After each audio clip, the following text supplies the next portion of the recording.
Previously on Spenelli Speaks.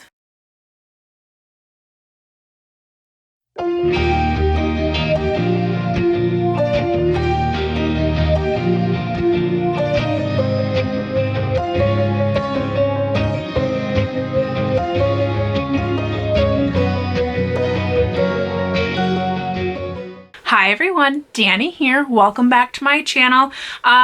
If you may recognize my outfit, I just got done with my live stream this past Saturday, November 6th. So if you were part of that, thank you so very much. And if you weren't, that's okay. You can always go back and watch it in replay or just hang out from here on out. If you are new here, thank you so much for joining me. Welcome to you and welcome to everyone who has been here before. I truly appreciate each and every one of you.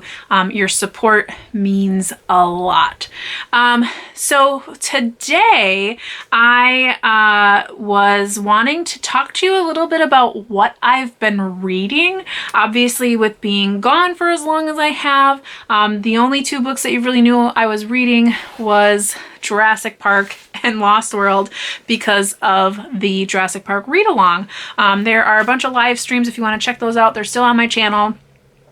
Basically, these two books, absolutely love Jurassic Park. I think I rated it like 4 stars.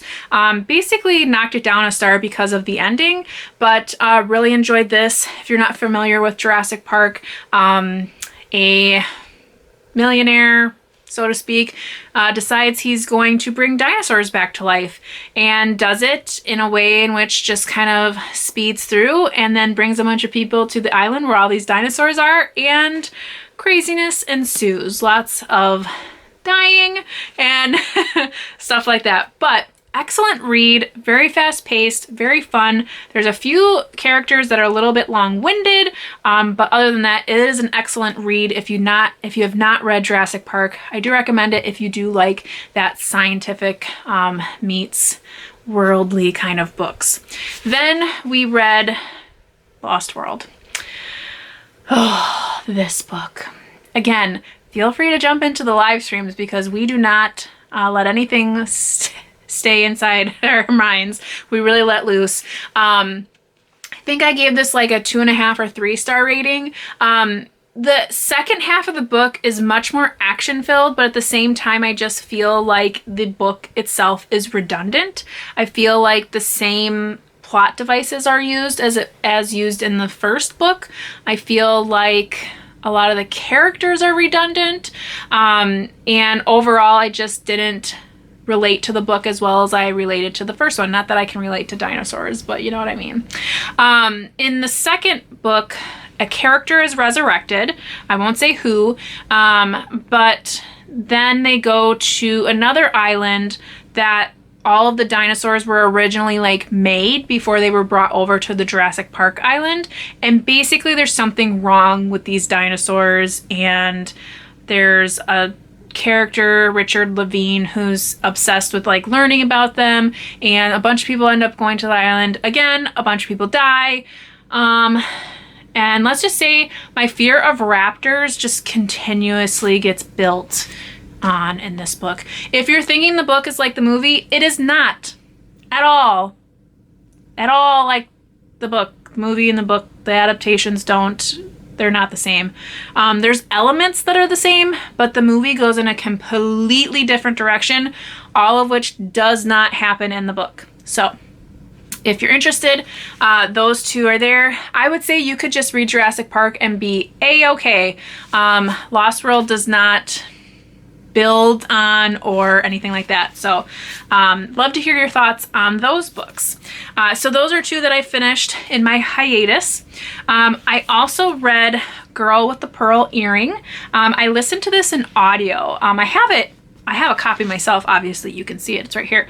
But I decided to listen to it in audio because I was doing a lot of stuff and I really wanted to get it read because it's one of my 21 books to read in 2021. I found it on audio. I was able to listen to it, and I swear I recollect trying to read this as a young adult and DNFing it. which I didn't know that was a term then, but I DNF'd it. And when I read it again this time, I feel like I know why. It's a very slow read. It's very character driven. And while I liked that, I liked getting to know this main character. I think her name is Crete. She is really developing her self. She's 16 when the book starts, and I think like 17, 18 as it kind of comes to a close. She's really discovering her inner person through a couple of different things, and that is really profound, and you really enjoy learning that. But everything that's happening around her is, to me, boring. I just didn't feel like I was drawn to her character, other than when she would talk about things herself. But when she was in action, or when things were happening around her, I was just kind of like, I don't really care. And that's terrible. And I know that this was made into a film. It's a critically acclaimed book, but quite frankly, it just didn't thrill me. I would say, I think I gave this a 3-star. It was still a very well written book, but just wasn't something that I was like drawn to. I read it in like 2 days, obviously with audiobook. It's a smaller book, so I was able to get to it pretty quickly. But it just wasn't thrilling to me. Not that it's supposed to be thrilling, but it was too slow going. I just wasn't drawn to it. So I did give it 3 stars though, because it is a very well written book. I also read, and I can't remember if I talked to you about this, but I read Orphan Train by Christina Baker Klein, and I feel like now that I'm holding this up, I may have already talked to you about this. I read this as a buddy read with an Instagram friend, Jessica, and we both really liked this book. I think I gave it 5 stars. It's an excellent read. It's excellently written. You learn so much about what happened, in the Depression, when a lot of people kind of lost their children, so to speak. There were a lot of homeless children on the streets of New York, and they used to just train these children out to the Midwest. And it's based on a true story, as far as like true story meaning this happened. And then the characters themselves, I don't know if they're specifically based on true people, but it's really great. You have dual timeline in this story. So you have a young girl who is in foster care, and she gets into a little bit of trouble, which quite frankly shouldn't have been that much trouble. It's ridiculous, but I can understand, considering it was a foster child that did it. The misconception, the stereotype is that, whatever. Anywho, so she ends up having to do community service, and she picks helping this elderly woman clean out her attic.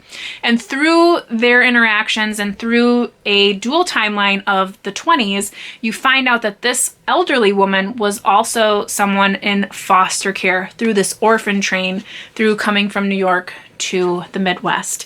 So you get to hear her story and what happened to her, and so many things are just so devastating.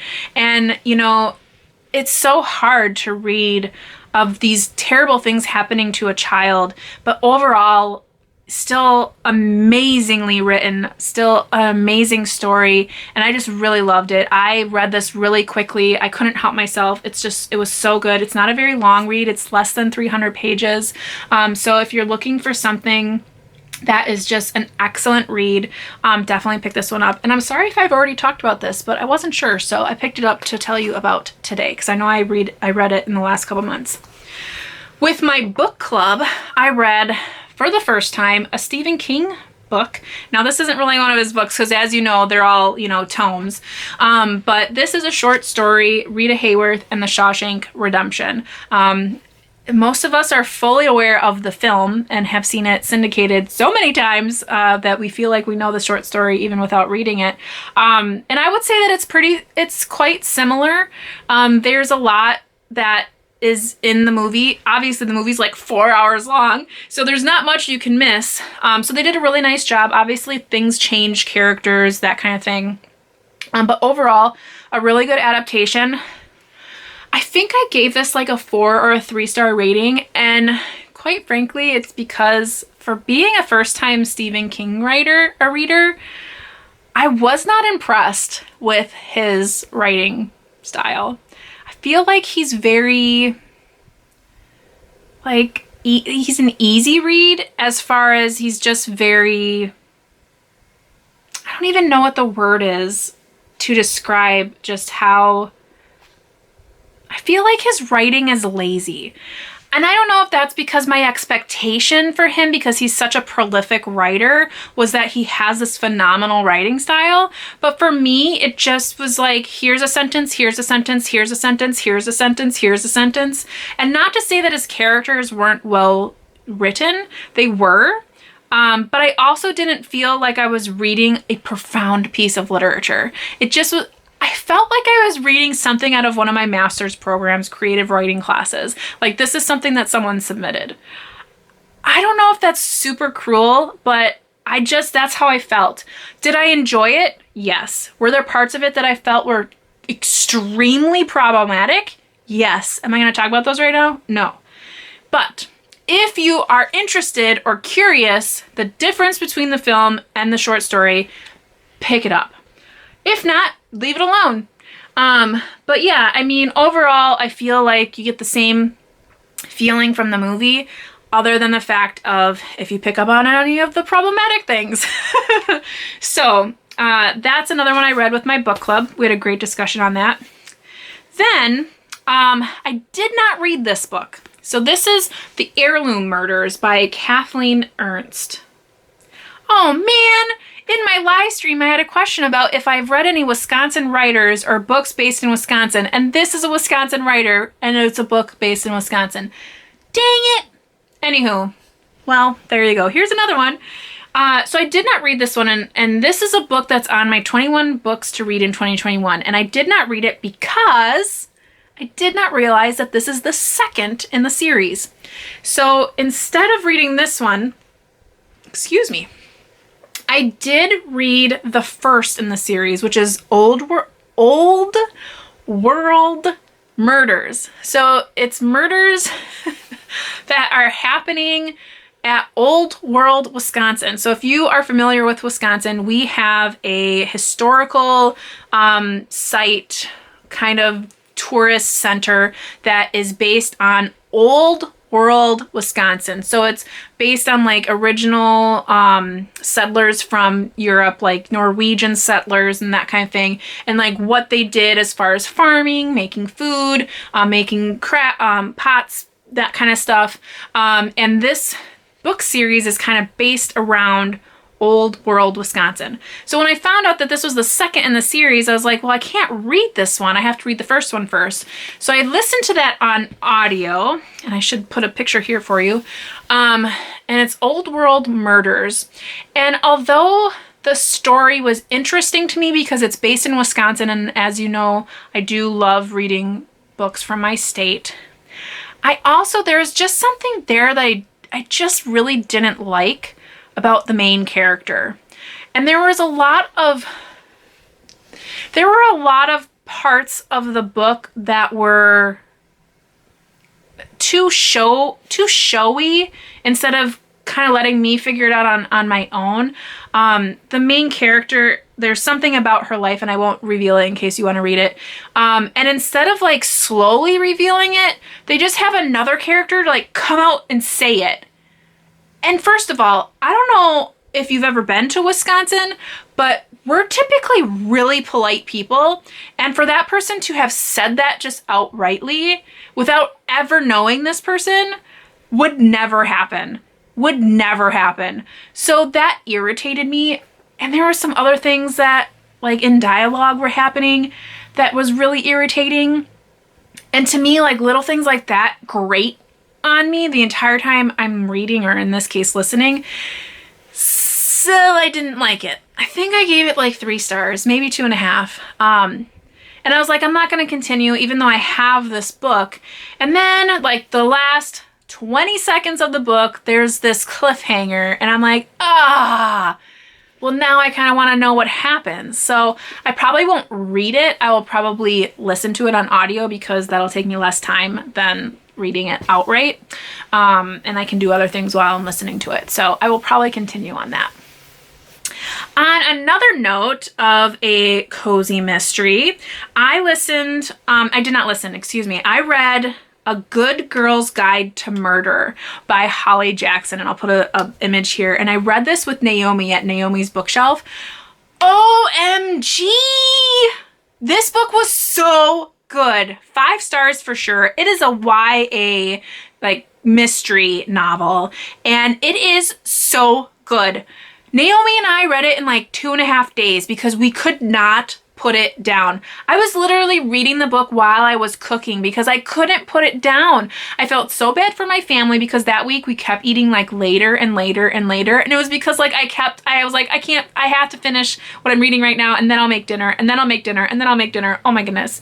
So Good Girl's Guide to Murder by Holly Jackson is phenomenal. Such a good read, fast paced. All the characters are great. There's so many elements to this book. Basically, it's about this young girl. Her name is Pippa, and she goes by Pip. And she decides for her senior year capstone project that she is going to write about this murder that had happened 5 years previously in their town. She doesn't tell her teacher this, but she basically wants to investigate and prove that the murderer did not do it. Now, the murderer is this other boy. It was a murder of a high school student, and it was alleged that the boyfriend did it, but the boyfriend committed suicide. So there was no more story there. The cops just assumed, and case closed. No more investigation, which is ridiculous, by the way. So she starts to uncover so much stuff around the entire town, within friends groups, with adults, with teachers, with the police station. It's amazing. It's so good. And when you think you know what's going on, it totally turns and makes you go a different direction. For a YA book, which I have really turned a page on YA. I've outgrown it. This was excellent, and Naomi is definitely going to continue on the series because it was so good. I highly recommend that you read this. Get on your hold list because both Naomi and I had to wait weeks to get this book from our libraries. So that just shows you how good it is. But very, very good read. I'm very interested in reading the next one sometime next year with Naomi.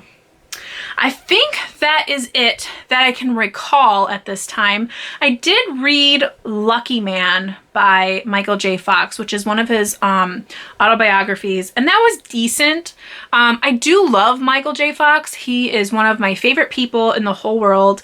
And it's hard for me to rate nonfiction because, how do you rate nonfiction?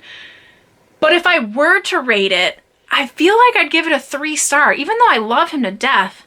I felt like it kind of wandered into different directions that I didn't feel really pertained to the main piece that he was speaking about. So I felt like I was getting pulled in different directions a lot.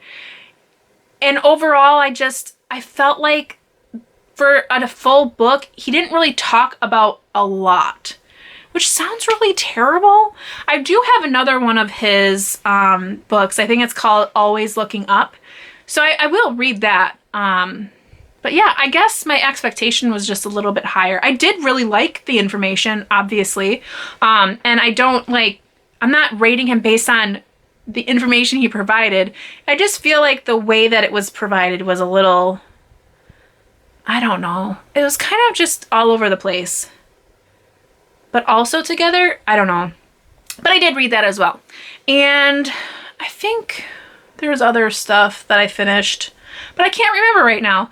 If you're wondering what I'm currently reading, definitely take a look at my November TBR that I posted, I think last week, to check out what I'm currently reading. I know I have a few more of my 2021 books to read, but yeah, so that's it. Until next time, I hope you all are reading something great, taking care and staying safe, and as always, you know how it goes. Happy reading. Bye.